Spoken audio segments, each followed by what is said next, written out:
Welcome दोस्तों, I hope आप लोग खैरियत से होंगे। तो अब का जो हमारा टॉपिक है वो है कंस्ट्रक्टिविज्म। ये टॉपिक बेसिकली रिलेट करता है इस बात से कि how Nations define their self interest, their relations with others, and their identity with others, and the ideas that have worked to achieve that identity.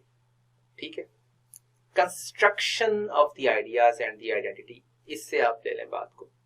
मैं स्टार्ट करता हूं। ऐसा क्यों लगता है, हमें लगता क्या है, वाकई है बात कि ऐसा क्यों है कि यूएस के लिए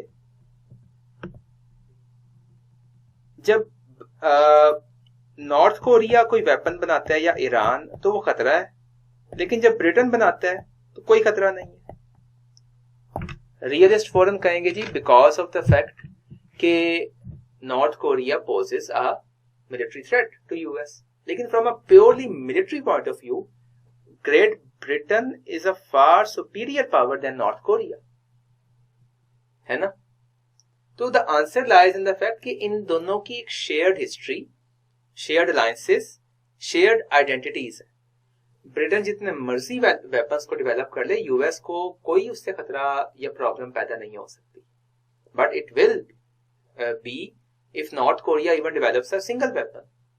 समझ द आइडिया बिहाइंड दिस कि because of their shared identities, उनको पता है हमारा मिलिट्री आर्सेनल को डेवलप करना एक दूसरे के लिए खतरा नहीं है। रियलिज्म इस बात को एक्सप्लेन नहीं कर सकती किसी भी हवाले से।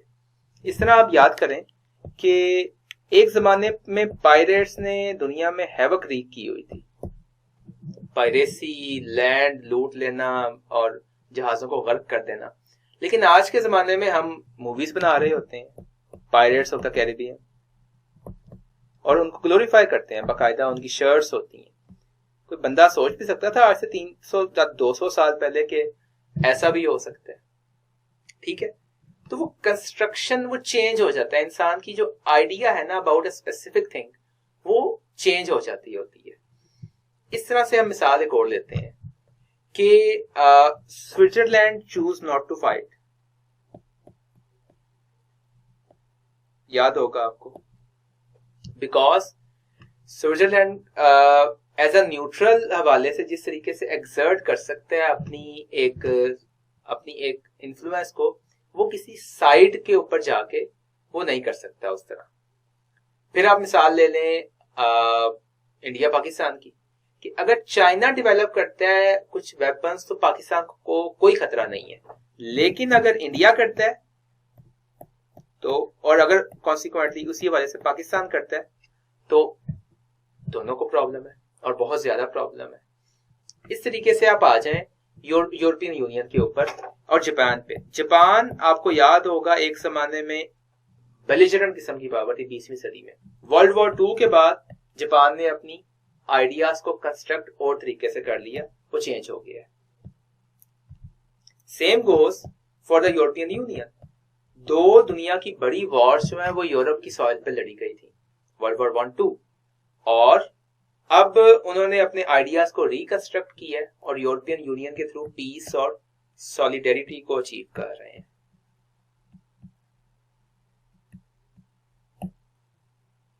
समझ आ रही है बात? इस तरह 1992 में जब सोमालिया में, ये क्या हो रहा है यार, जब 1992 में सोमालिया में आपको याद होगा फेमिन आया था, तो यूएस ने वहां पे मैसिव एड भेजी। Somalia is of little to no interest to US, by the way. तो US at that time did not act on the logic of consequence, by the way, कि what will happen if I do this and this. It rather acted on the logic of appropriateness.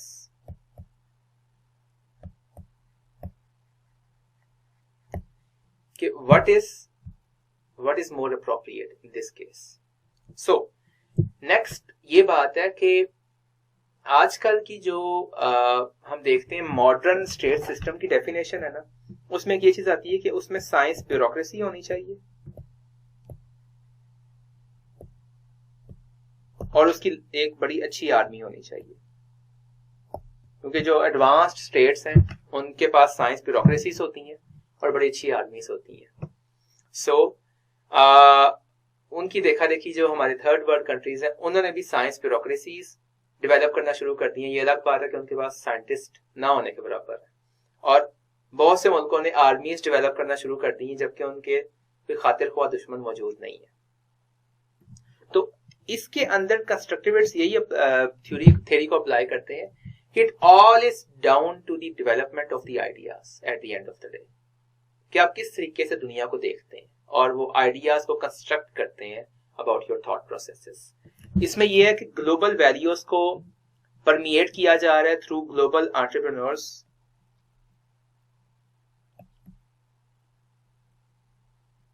और वो उन values को diffuse करते हैं। Globalisation का जो process है वो कंस्ट्रक्शन ऑफ आइडियाज में हेल्प दे रहा है। So in this way you can define seemingly ambivalent notions and constructs and actions of states by the application of constructivism. I hope आपको समझ आ गई होगी, and I think we are done with the syllabus by the way. हमने कोशिश तो की है कि आपको जितना फायदा इससे हो सकता है वो हो। कमी और कोताही हमेशा रह जाती होती है, मगर अभी सिलेबस के बाद जो सबसे इंपॉर्टेंट चीज है पेपर्स, वो हमारे रहते हैं, और पेपर्स जब तक मैं हल नहीं करवाऊंगा आपको आईआर में जितना भी कोर्स आपने कवर किया हुआ है इसकी एप्लीकेशन की समझ नहीं आएगी। सो इंशाल्लाह in the next lecture we shall do the papers. Till then Allah हाफिज़।